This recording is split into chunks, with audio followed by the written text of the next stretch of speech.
Pambato ng Pilipinas para sa Miss Cosmo International 2024, Maria Tessa Manalo nagsalita na tungkol sa kanyang health injury.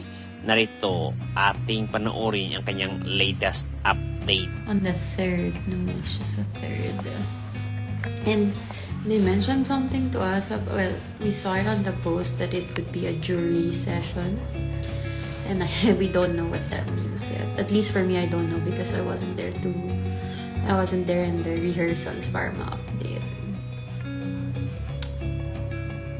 Thank you. I'll try to recover. Madami kong hikab.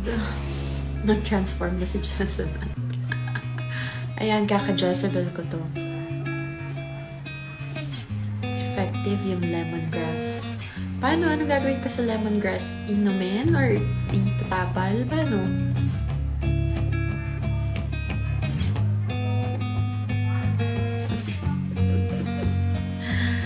Ayan.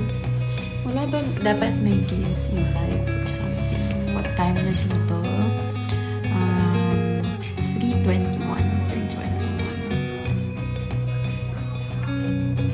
No, actually, Frankie is really nice. She's very thoughtful. She sent me videos of their dance rehearsal so I can at least copy it and learn about it kahit wala ako doon. She's very sweet.